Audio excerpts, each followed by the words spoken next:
Hi, welcome to Energy Health KC. I'm Sharon, the Energy Lady, and I'm not here to diagnose or prescribe anything. I'm not practicing medicine. I'm only telling you what I would do in certain situations. Always think of this as entertainment, and always talk to your doctor before starting anything new. So today we're going to talk about, I wanted to reach out and thank my subscribers. I don't know how many, I don't have that many, but hey, thank you. Everyone counts. Everyone helps. And thank you for all the people that have given me thumbs up. That just makes me feel so good. And also thank you for some of the really lovely comments. But I did want to talk about one of the comments that I received today. And this was, well, let's see. This is from, there she is. Pretty Armor. Thank you, Pretty Armor, for reaching out and asking. Her question is, can you give any advice on what the average person can do to protect oneself? In my area, it's now 5G. And I would like to say, gee, I get this a lot. But unfortunately, I don't get it enough. Here in Kansas City, anyway, I'm still battling cognitive dissonance. When I walk up to people and say, hey, microwaves are harming your family and we're frying our kids in schools and etc., people just kind of glaze over. There are a lot of awake people out there. A lot of them are in other countries, but they're starting to wake up here in this country. So thank goodness that we have still a free internet, and I'm not being shadow banned. Maybe I am being shadow banned. I don't know, or just flat out censored. But anyway, so I just wanted to thank Pretty R for reaching out and address her question. So, any advice on what the average person you can do to protect oneself? In my area, it's now 5G. And I think what you really should be saying is, in my area, it is now also 5G. So what I want to ask you, because you didn't really give me enough information, like what area are you in? This is intended for people in Kansas City, but you know, anybody can use this information. So I would ask somebody who were to ask me that face to face, what have you already done? Because I think we all walk around in this world going, oh God, they're just killing us. You know, they're poisoning our air, they're poisoning our water, they're poisoning our food now. It's just our very energy environment. We're just all going to die.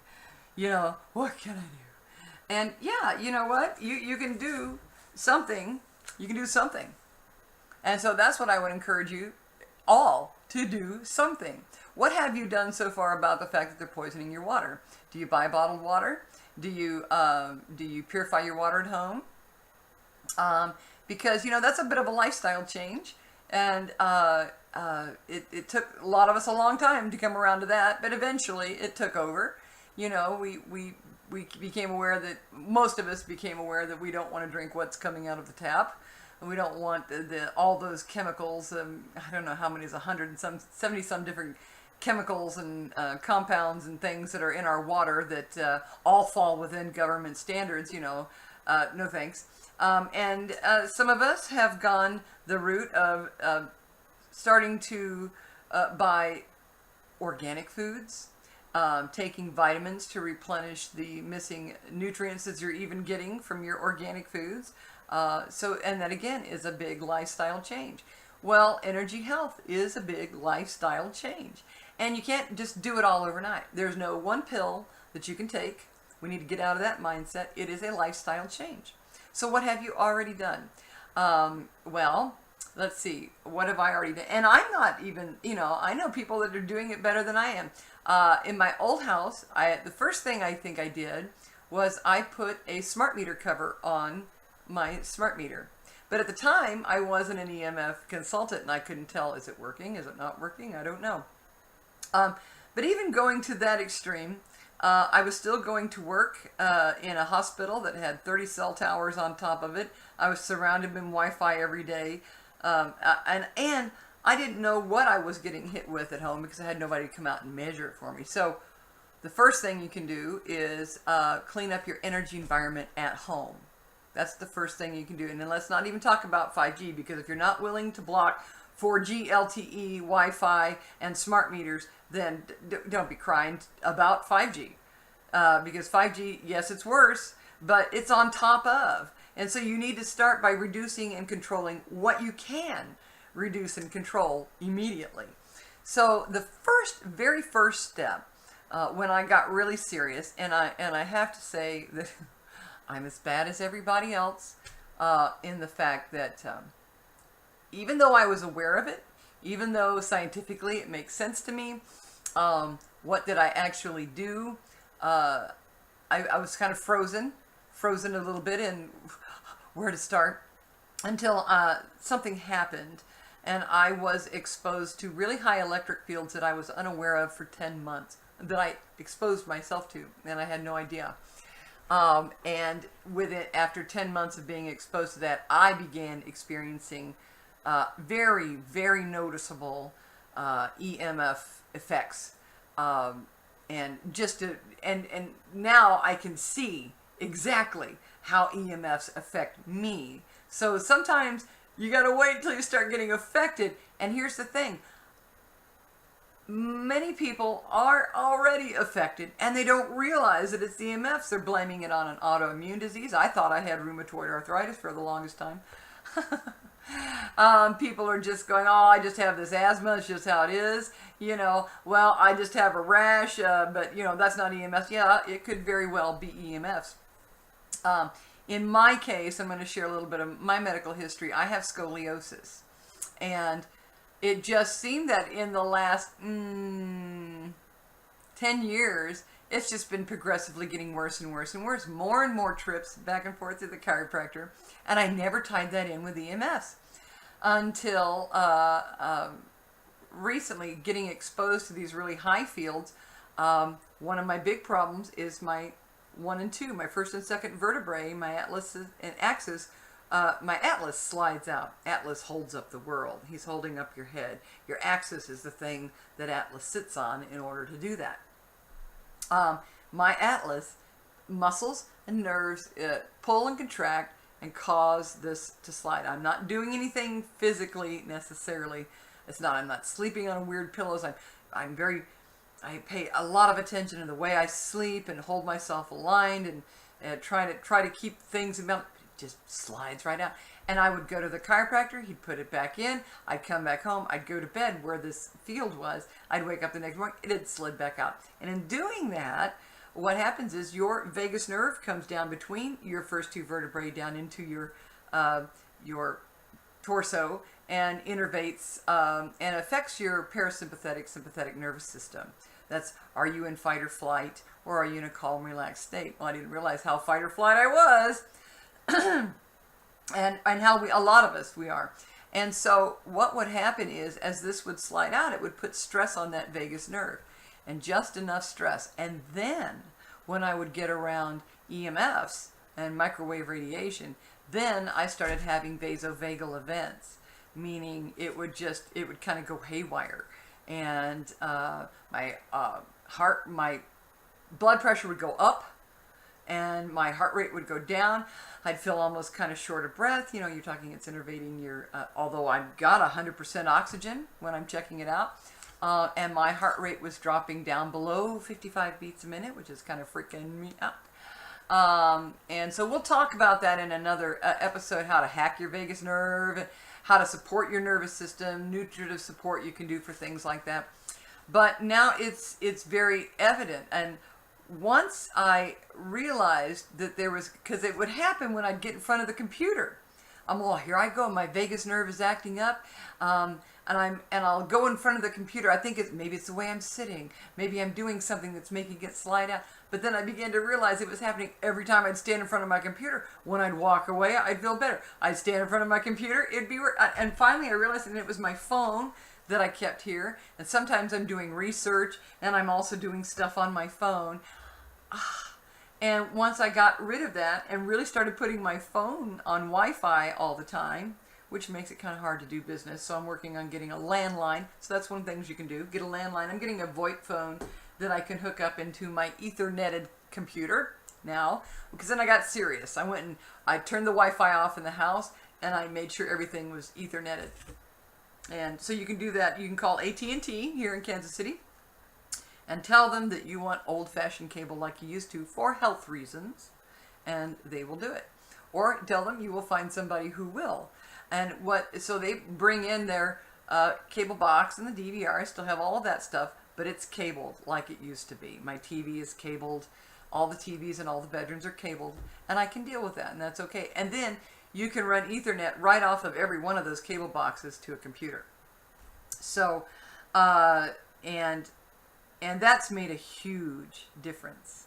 And what I find is, if for some reason somebody's turned the Wi-Fi on and accidentally left it on for a few hours, next thing I know, I start getting muscle spasms in my back. And that's that upregulation of the nervous system, and the nervous system is kind of going, you know, and it pulls stuff out. The next thing you know, I'm off to the chiropractor again, and it happens every single time. I was doing very well. I went out and played poker the other night with some friends, and we were winning, so we were there for about 3.5 hours. Everybody had their cell phones on. By the time I came home, I wasn't sleeping. I didn't sleep well that night. I woke up the next day, just muscle spasms everywhere, and it did cost me a trip to the chiropractor. So I'm getting really tired of going to the chiropractor.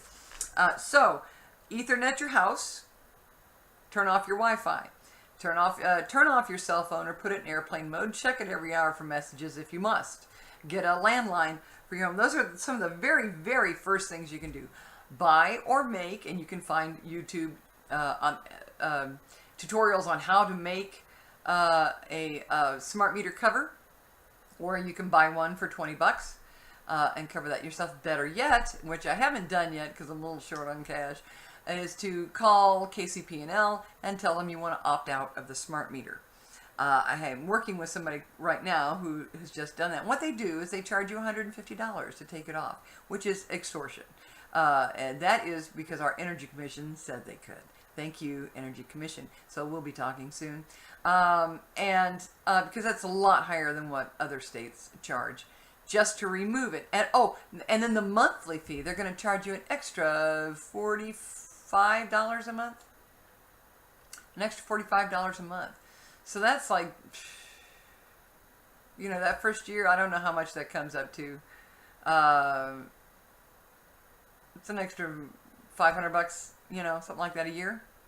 So that kind of gives you an idea of how much money they're making off of you by selling your information. They're selling your information from your smart meter that they're going to gather to big data. And so these people, they told them, we don't want the smart meter. We want to opt out of the smart meter. Well, okay, but you know what they did? They came out and they put a digital meter on there that also sends out radio frequency radiation, almost as bad as the smart meter. And that's so their meter readers can run around and they can read it without actually having to write down the numbers like they used to do. And which did cause problems. Sometimes people weren't actually, they were just guesstimating. Or they couldn't get into your yard because your big bad dog or your gate was locked or whatever.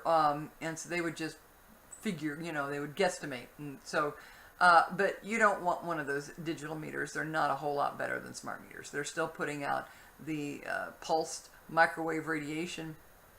Might not be quite as high as the smart meters, but it's pretty much just as often. So so you'll have to fight with them on that. But at least try. Thank you, dog. So you'll at least have to give them a call and see what you can get done. Let me know. Let me know how that went. So that's what I would say to Pretty Armor. Before being concerned about 5G, start taking care of what you can take care of right now. If you already have 5G in your area, and there's only a few cities right now that supposedly are rolling it out. Here in Kansas City, Sprint is going to roll out 5G in May. I'm not exactly sure at this point in time what they mean by rolling out 5G. They're going to roll it out in certain business areas and whatnot. But the deal is that the International Telecommunications Union, they get together every 4 years to battle over who gets what frequencies, right? Well, we can't really tell you what the frequencies are going to be. I'm looking at I have a big map of frequencies here on my wall that I'm looking at. we don't know what the frequencies are going to be because they haven't fully decided them yet. They won't decide them until the end of October, early November. Oh, you want to hear an interesting tidbit of news though? Do you remember that Boeing crash that happened in Ethiopia? What is this? About a month ago, right? And then President Trump came out and said he was grounding those Boeing airplanes until they got their little software glitch fixed. And there were some UN members on that plane, and one of the most notable was the #2 guy in the Ethiopia office. See, the International Telecommunications, I want to say Union, they divide the world up into I think it's 5 different sections. And Africa being one section, North America being, and these are your frequencies and these are your frequencies. And the problem with millimeter waves is they starting to run into frequencies that affect oxygen and water absorption, or oxygen and water absorption affects their ability to travel. It's a kind of a back and forth thing. So everybody's going to vie for and get the best millimeter waves. I'm going to want to bet that they found out that they were looking at giving Africa the really bad ones. And the #2 guy, this is my little conspiracy theory, the #2 guy in the office said, hey, that's not right. And they went, get on this plane. I'm sorry. I don't know. That's just, my active, fertile imagination.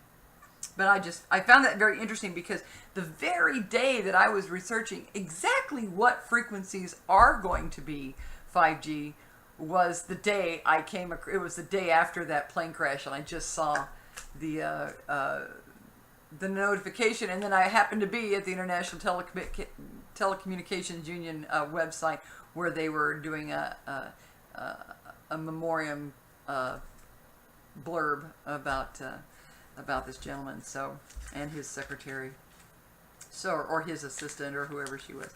So, okay, so protect yourself. Turn off your Wi-Fi, airplane mode your phone, Ethernet your house, and have an EMF consultant come out if you're concerned, if you've done everything.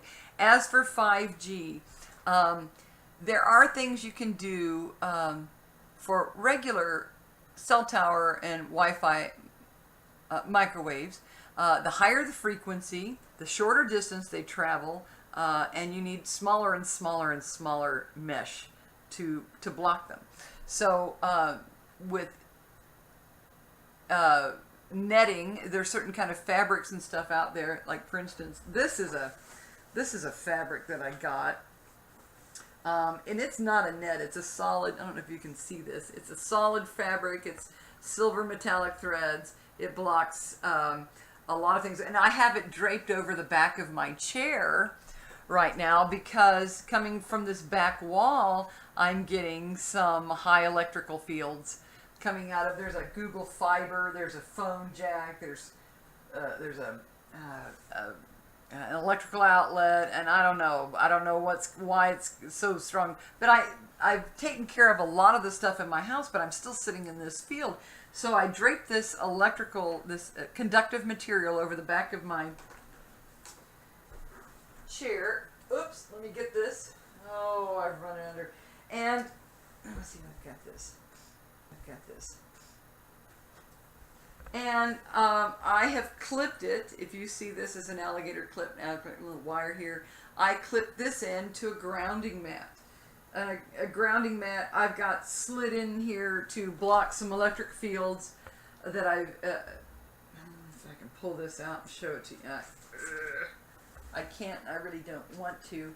We'll talk about that later about how to make a grounding mat, or you can look it up on YouTube. It's basically done with electrical screening that I have stapled down to some cardboard, and I've taped it with that metallic duct tape, the really metallic stuff they use on, your furnace vent, your ductwork.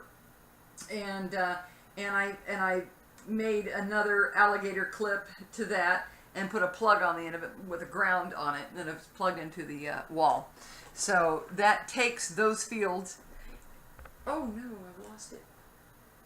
And it takes those fields And this absorbs, instead of me absorbing it, because I'm conductive, right? So this absorbs it instead and takes it to the ground and keeps it away from me. So that's awesome.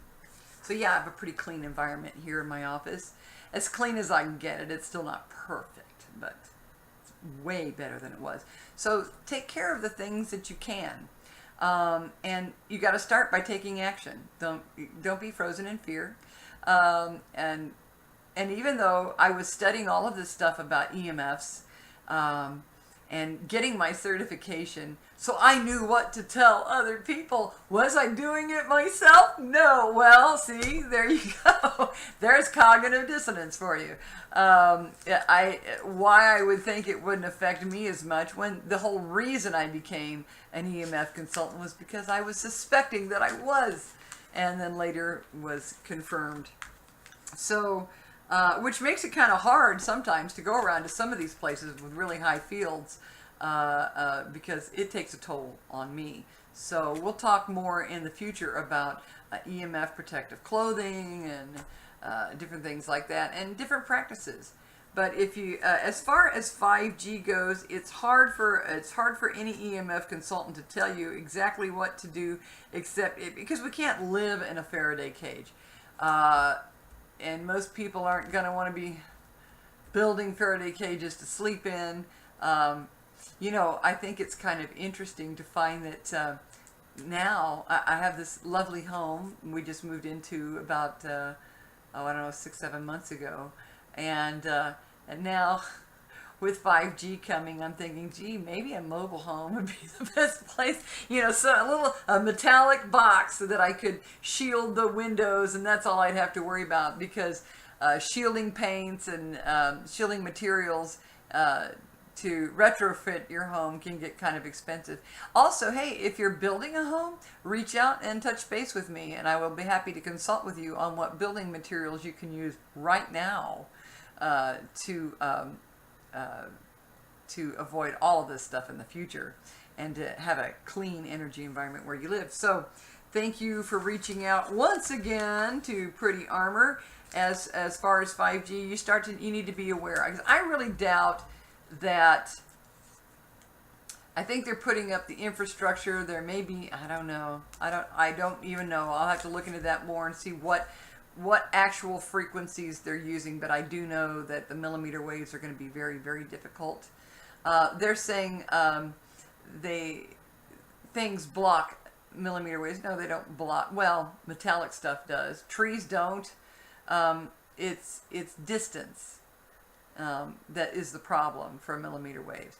And millimeter waves will go through you just like it'll go through a tree, just like it'll go through anything organic.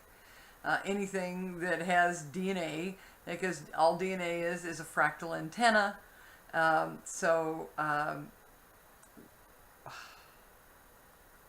Try to avoid areas of town that have 5G. Try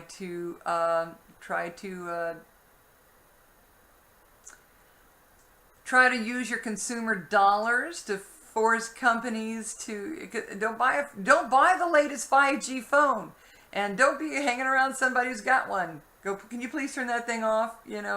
I mean, we're gonna have to get used to saying that. We're gonna have to get used to. I'm always even asking and reminding my own family members, did you put your phone on airplane mode? Because I can feel it. I know that sounds crazy, but I can. We're gonna have to start seeing more of that no cell phone zones. I went to a Jack White concert. Oh, love you, Jack White. How awesome! And I believe Tech Nine do this too, but they have these no cell phone concerts. Thank you so much for that. For a lot of reasons. Now, I don't know why they do it. I don't know if they think it's trendy. But I also suspect it's because they're probably world traveled. And you get into places over in Europe and whatever, you get into Sweden where EHS, electromagnetic hypersensitivity, is acknowledged and treated as a disability, where 5 to 10% of the people are suspected of being EHS, at least. And not just in Sweden. They're everywhere. It's just there's only a few countries that actually recognize it. There's entire countries allow Wi-Fi in the schools. And in France, it's actually illegal to hand a cell phone to a 2-year-old. So if you are a world traveler, you may be a little bit more aware of what EMFs are doing. And maybe they're only doing it for themselves. Maybe they've been into so many concerts with so many cell phones, all held up in the air, taking pictures and everything, that they too are now feeling the effects of electromagnetic hypersensitivity. They're around electrical equipment all the time, and maybe that's one of the best things that they can do to reduce their own exposures. Maybe they are thinking about their crowds, and that, because I'm sure that's more popular in Europe, you know, where you do have EHS people. Because and if you haven't been to one of these concerts, what they do is they show up, you show up, and as you give them your ticket, you have to put your cell phone in a bag that they have the lock for. You get to keep the bag. I don't know if it's a shoulder bag or it's just a bag. There's some way that you hold on to it. I can't remember. And then if you have to make a phone call during the middle of the concert, there's a special designated area, like a little gated area that you walk into, and there's somebody manning it, and they will unlock it and let you in with your cell phone. And you can make your phone call, and then before you leave your little gated area, you put it back in the bag and go back and join the rest of the crowd. It was wonderful, and it was wonderful because I went to a lot of concerts back when I was in high school, before we had cell phones. And we were able to enjoy the concert. I didn't have to be distracted by the blue light coming off of everybody else's phones, everybody trying to record the moment. Be in the moment. And maybe that's another reason why they do it. They want you to be in the moment and enjoy the show that you paid $70-some for, you know. So there's a lot of reasons for everybody to put down their cell phones. But I think we're going to see that a lot more and more. We're going to see energy clean hotel rooms going at a premium. We're going to see organic restaurants that require everybody to turn their cell phones off. They'll be energy clean when you go into them. That would be awesome to be able to. They're going to see a lot of energy free activities.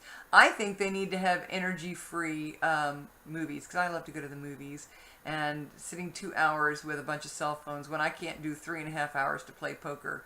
I don't know. I don't want to be a prisoner in my house anymore. So, so have a conversation, Pretty Armor, with all of your friends. Ask them to turn off their cell phones. Turn off your cell phone. Take some action right now.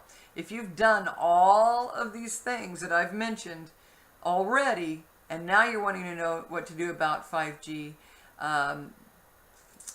check back with me in a little bit, and I'll be able to give you some information. Invest in some EMF clothing. The higher decibel, the better. And the higher frequencies, the better. They don't even make EMF detection meters right now for for 5G. I mean, mine goes up to 8 gigahertz, but 5G could be high at 60 gigahertz. Yeah, that's really high. So, but I'm on it, folks. And if you have any suggestions for me to share with my viewers, please put them in the notes below, or you can email me. I'll leave the information below. So thanks for watching. Don't forget to like and subscribe. And don't forget to stay charged, Kansas City. Thanks. Bye.